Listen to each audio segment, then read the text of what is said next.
जय हिंद साथियों, कैसे हैं आप सभी। आशा करते हैं कि आप सभी बहुत ही बेहतर और बेहतरीन होंगे। मेरे साथियों, समाज से संबंधित अब तक जो भी हिंदी के पाठ्यक्रम में पूछा जाता है, समाज से संबंधित प्रश्न, यूपी पुलिस हो या फिर यूपी एसआई हो या फिर यूपी जेल वार्डर या फिर जहां भी समाज से संबंधित पेपर में क्वेश्चन बनते होंगे, आज हम लोग जानने का प्रयास करेंगे। मेरे साथियों, समाज को समझना है तो वीडियो अंत तक रिक्वेस्ट है आपसे कि जरूर बने रहिएगा। वीडियो में आपको बेहतर तरीके से अव्यय भाव क्या होता है, द्वंद्व समास क्या होता है, कर्मधारय द्विगु या फिर तत्पुरुष समास, इन सब चीजों को बहुत ही बेहतर तरीके से हम लोग समझने का प्रयास करेंगे। तो आइए हम लोग बात करते हैं। सबसे पहले हम लोग जानेंगे कि समास कहते किसको है। मेरे साथियों, समास का शाब्दिक अर्थ होता है संक्षिप्त, यानी कि जो संक्षिप्त हम लोग करते हैं, संक्षिप्तीकरण ही क्या कहलाता है, समास कहलाता है। ठीक है, जैसे दिन और रात, दिन और रात तो हम लोग क्या बोलते हैं, रात और दिन, तो रात दिन हो जाता है। ठीक, सुबह शाम, सुबह और शाम तो हम लोग क्या लिख देते हैं, सुबह शाम। इसके अंतर्गत हम लोग बात करेंगे सबसे पहले अव्यय भाव समास के बारे में। ठीक है, अव्यय भाव समास का मतलब क्या होता है। देखिए, अव्यय भाव समास का मतलब यह होता है कि जो उसका पहला पद होता है और एक होता है उत्तर पद, यानी कि पूर्व पद की चर्चा होगी और उत्तर पद की चर्चा होगी। पूर्व पद का मतलब जैसे दो पद मिलकर के ही क्या बनते हैं, समास का संक्षिप्तीकरण होता है। जैसे मानिए यहाँ पर दिया हुआ है आपका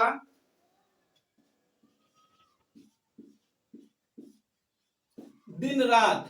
ठीक है, तो एक पद ये हो गया और ये एक पद ये हो गया, तो इसी को कहते हैं, पहले वाले पद को कहते हैं पूर्व पद और दूसरे वाले पद को कहते हैं उत्तर पद, यानी कि बाद वाला पद। ठीक है, तो बात करिए यहाँ पर देखा जाए अव्यय भाव समास, इसका पूर्व पद क्या होता है, प्रधान होता है। ठीक है, पूर्व पद क्या होता है, प्रधान होता है, और पूर्व पद जो है कि उपसर्ग होता है।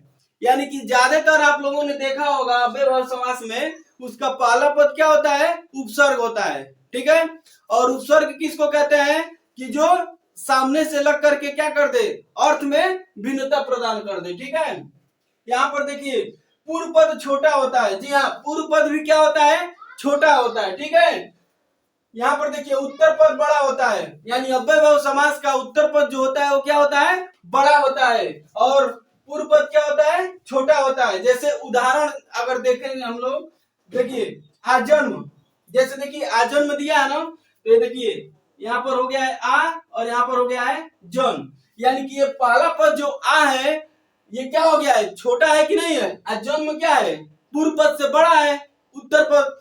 तो जन्म देखिए इसमें क्या होता है ना कि जो पूर्व पद हम लोग का रहता है वो पूरा का पूरा प्रभाव इसी का रहता है।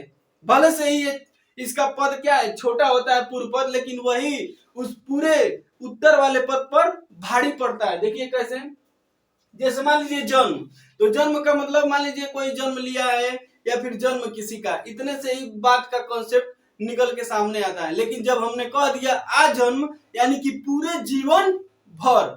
ठीक, उसके बाद से आमरण, जैसे मानिए आमरण, मरण का मतलब क्या होता है, मृत्यु हो गया, लेकिन आमरण यानी कि मरते दम तक। फिर ये देखिए प्रतिदिन, दिन तो है, ये प्रति क्या है आपका, पूर्व पद है, और उत्तर पद क्या होगा, दिन। तो दिन तो एक मान लीजिए कि कॉन्सेप्ट निकल के सामने आ रहा होगा, केवल दिन। ठीक है, लेकिन प्रतिदिन से क्या हो गया, यानी कि रेगुलर बेसिस पे, प्रतिदिन, आज कल परसों इस तरीके से करते करते प्रतिदिन की बात हो रही है। तो ये प्रतिदिन, प्रति का क्या हो गया, ज्यादा प्रभाव पड़ा कि नहीं पड़ा, इसलिए पूर्व पद का जो प्रभाव होता है सबसे अधिक होता है किसमें, अव्यय भाव समास में, और उत्तर पद क्या होता है, बड़ा होता है, पूर्व पद क्या होता है, छोटा होता है। ठीक है, एक और क्वेश्चन आता है हाथों हाथ। जब भी रिपीटेशन दिखा, शब्दों का जब रिपीटेशन दिखे आपको, मतलब कि शब्द, एक शब्द यहाँ पर है, वही शब्द फिर क्या है, हाथों हाथ, तो हाथ और हाथ दो बार आया है ना, हाथों हाथ, तो ये भी किसमें आएगा, अव्यय भाव समास में। एक और क्वेश्चन बनता है दिन दिन, रात रात, ठीक है, सुबह सुबह, तो ये जो सुबह सुबह है चाहे दिन दिन है, ये भी किसके अंतर्गत आएगा, अव्यय भाव समास के अंतर्गत आएगा। यानी कि अव्यय भाव से संबंधित जितने भी महत्वपूर्ण बातें थी उसको आप लोगों के बीच मैंने रखने का प्रयास किया है। आशा करते हैं कि आपको कंटेंट अच्छा लग रहा होगा। तो आप लाइक अवश्य करिएगा। आइए हम लोग बात करते हैं मेरे साथियों द्वंद्व समास के बारे में। द्वंद्व देखिए, इस पे भी वही मात्रा है दो, इस पे भी दो, ठीक है, यानी कि बराबर बराबर का कॉन्सेप्ट चल रहा है कि नहीं चल रहा है। इसके हेडिंग में ही देखिए ना, द्वंद्व, यहाँ पर भी सेम मात्रा, वहां पर भी सेम मात्रा। इसका मतलब ये हुआ कि पहला पद और उत्तर पद, यानी कि पूर्व पद और उत्तर पद दोनों क्या होता है, समान भाव प्रस्तुत करता है, लेकिन विपरीत अर्थ भी देता है। यानी कि पहला पद दूसरे का विपरीत होता है और दूसरा पहले का विपरीत होता है। देखने का प्रयास करते हैं। दोनों पद क्या होता है, दोनों पद प्रधान होता है, ठीक है।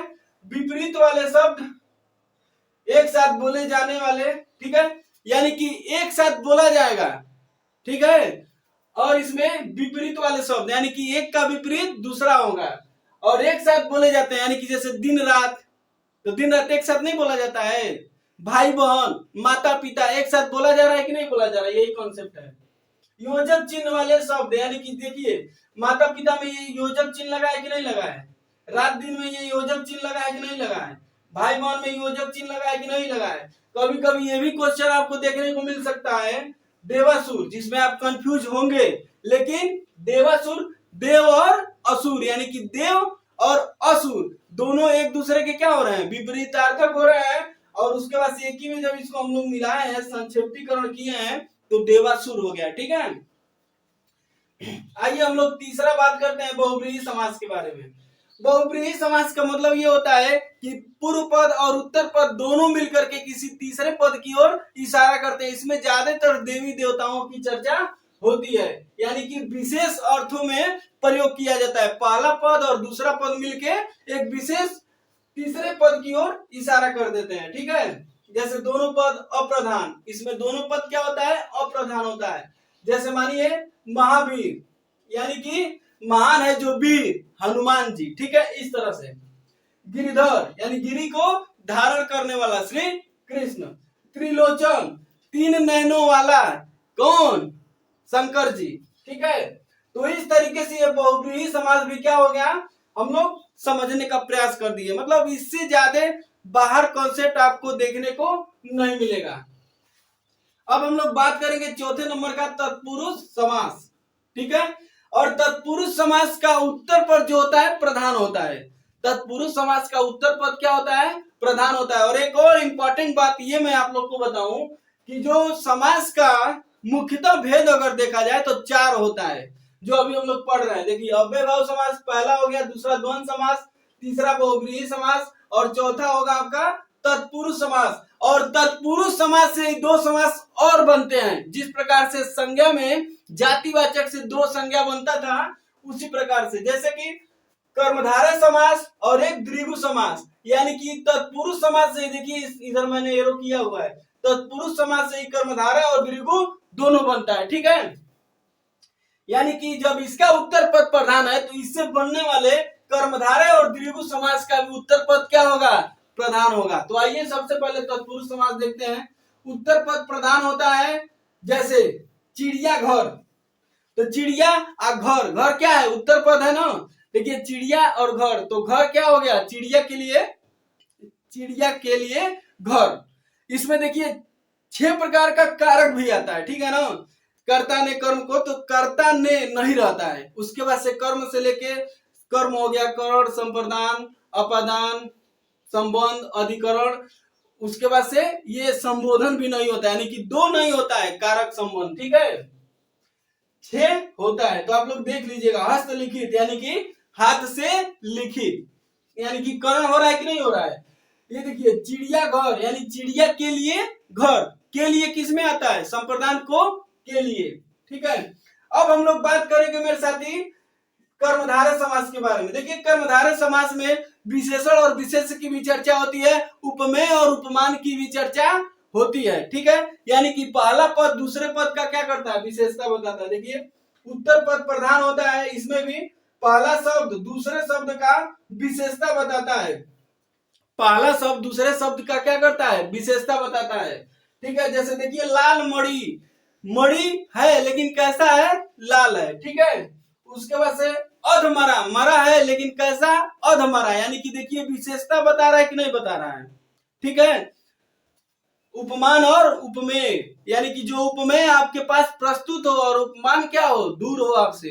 जैसे चंद्रमुख, ठीक है, आपका मुख चंद्रमुख के समान है, तो ये बताइए चंद्रमुख कौन हो गया। देखिए जो जिससे तुलना की गई है उपमान हो गया, यानी कि चंद्रमा, और मुख कैसा है, चंद्रमा के समान, तो किसका है, वो आपके पास है, और जिससे आप तुलना किए हैं वो क्या हो गया, उपमान हो गया। तो यही विशेषण और विशेष्य की बात इसमें होती है। ठीक है मेरे साथियों, बहुत जल्दी जल्दी हम लोगों ने समझने का प्रयास किया है कि आखिर समास होता क्या है। ठीक है, समास का शाब्दिक अर्थ क्या होता है, संक्षेपीकरण होता है, और लास्ट हम लोग पॉइंट देखेंगे द्विगु समास का, जिसका उत्तर पद क्या होता है, प्रधान होता है। तो आप देखिए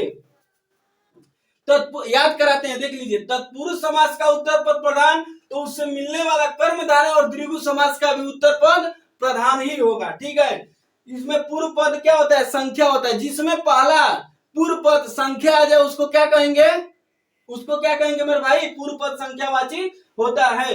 जैसे देखिए फिर तत्पुरुष समास से ही बनता है ये, ठीक है ना। चौराहा यानी कि चौराहा यानी कि चार राहों वाला रास्ता, ठीक है। उसके बाद से तिरंगा यानी तीन रंग वाला तिरंगा, ठीक है। दोपहर, दो आ रहा है कि नहीं आ रहा, दोपहर, ठीक है। तो इस प्रकार से हम लोगों ने समास के बारे में जितना भी इसका बेसिक कॉन्सेप्ट था, और पेपर में जो यूपी पुलिस में या फिर यूपीएसआई में क्वेश्चन बने हुए थे उसका कलेक्शन आप लोगों के बीच मैंने रखने का प्रयास किया है। मेरे साथियों, ये ऑनलाइन जो प्लेटफॉर्म है इस पे बहुत ही मेहनत और कंटेंट के साथ काम किया जाता है। तो आशा यही किया जाता है कि आप सभी चैनल पे आए और चैनल को सब्सक्राइब भी करें और ज्यादा से ज्यादा लाइक शेयर भी करते रहे मेरे साथी, जिससे कि हमारा और आपका जो कनेक्टिविटी है, जो हमारा हौसला है आपके प्रति, कि आप भी हमारे वीडियोज को, आपको कंटेंट को अच्छा लगता होगा, तो इस तरीके से आप लाइक कर देंगे तो मुझे बहुत ही संतुष्टि और बहुत ही अच्छा लगता है। ठीक है, तो आज के लिए बस इतना ही। जय हिंद।